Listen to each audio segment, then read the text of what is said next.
Good morning, Steph. We have swapped places. Yes, I feel like mixing it up this week. How's it going, mate? change in formation. Yeah, doing good, man. That hurt. I must have just got an injury. God. Very good. Uh, dropping like flies. No, yeah, doing all right, mate. Yeah, I mean, I don't want to go straight into it, man, but it's just going crazy with the injuries, bro, isn't it? But Yeah. before we get into that, mate, how are you? Yeah, I'm very good. Like you, I'm enjoying my Sunday morning coffee. I feel like as time goes on, we should rebrand this to like coffee chat or something. Something with our espressos. All good though, all good. And obviously, as Steph alluded to, it's quite obvious what we're going to be talking about today, which is mainly the Fiorentina game. We'll preview it, but obviously we'll touch on the injuries and depth and things. So, yeah, I mean, do we have an 11? Let's start with that, Steph. Do we have an 11 for tonight? Yeah, we the hindsight thing's so funny. Like we made a vid last week talking about what Salamaker's injury and Estepinian injury and make like a small knock to Pulisic, which is now inflated to well, Salamaker's is back, so that's a good thing. Which actually, of all the players, I think I'm sure you are actually really happy he's come back. Estepinian's still out, but will probably be back for the next game. Well, more likely will be back for the next game. He may even be on the bench there. I'm not too sure, but Pulisic is obviously out.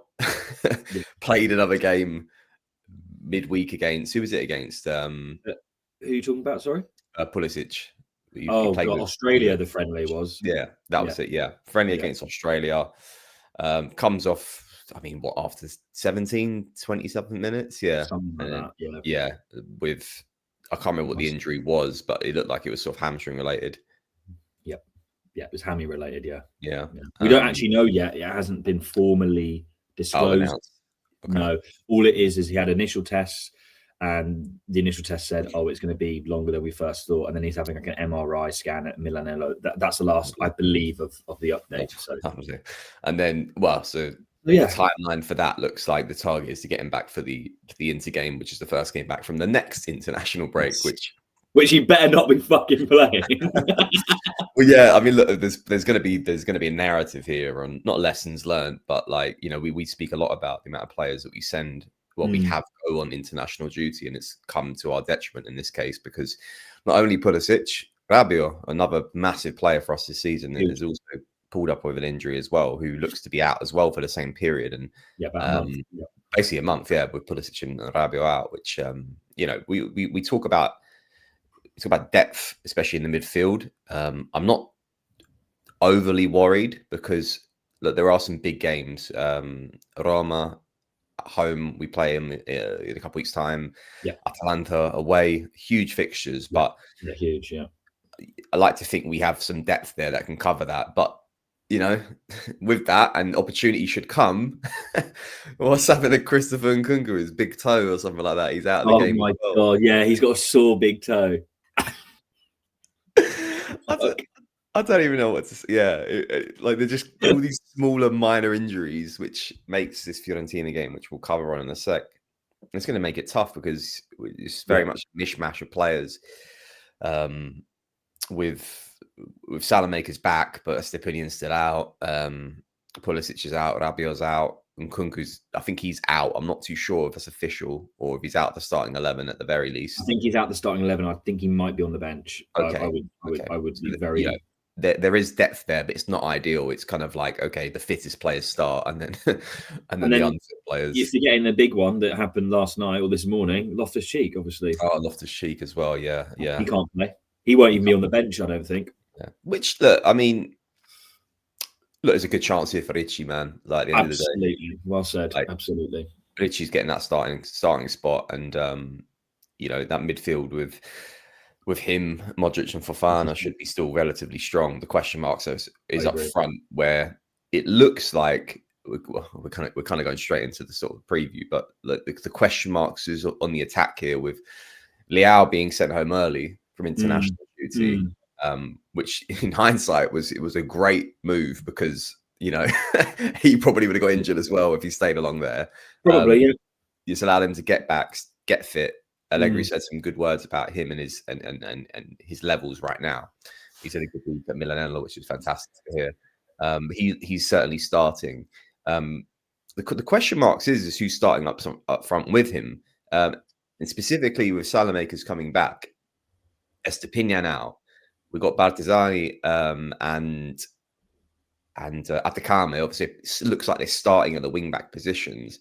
Correct. But could start at right wing back, but then it looks like he might be starting with Leao up front instead of Santi Jimenez, instead of Christopher Nkunku, which that's exactly what's going to happen. I think that's exactly what's going to happen. But I do. It's an odd one. I mean, I don't know about that. I'm a bit. I mean, once again, biggest fan of Salamakers. I think he's fantastic forward. But and then Leao as well, who's I know we're not playing with a traditional number 9, but it's a bit odd that there's depth off the bench, which is great, but it's ultimately you haven't got much depth in the wing back positions. You're literally playing all 3 of your fit wing backs from a starting 11 perspective. So you've got no one on the bench in case. Obviously, you can rotate. You know, there could be a scenario that Santi Jimenez or Nkunku comes on, and you just throw Salamakers at right wing back, or take him off, and you still got the wing backs there. But it's I mean, we're probably going straight into the starting 11 now, but it's all very interesting from the midfield forward. I mean, let's just jump into it. Obviously, injuries suck. International break sucks. I think for me, before we move on to the preview properly, I get really annoyed. Not even about the injuries, because I think injuries are part of the game. Every team suffers from them. But what is more annoying about international break is the momentum. So when I think about Rabiot and we think about Pulisic, 2 of our most important players so far this season, them coming back as their first game, arguably one of our biggest games, if not the biggest game ever that we have every season, especially in recent years where we're direct rivals for the Scudetto with Inter. There's that mismatch of momentum. That's what annoys me more, to be honest, because I highly doubt that Pulisic and Rabiot, and I hope they do, when they do come back, touch wood, they come back for that game, if not before. I doubt they're going to be playing at the levels they were playing at forget the injury, kind of international break because of all the momentum loss. So that's just the thing I want to touch on. It really annoys me about that. And I'm glad next season it's changing, because it's this one in particular that's the most disruptive, this October international break, because it's either side of the month.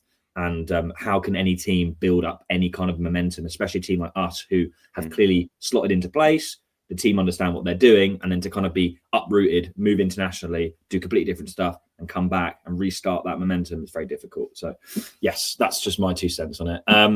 It's a good point, because before we leave that, I mean, there's probably going to be a lot of comments on this video on specifically the Pulisic game, which was an international friendly. Did he need to play?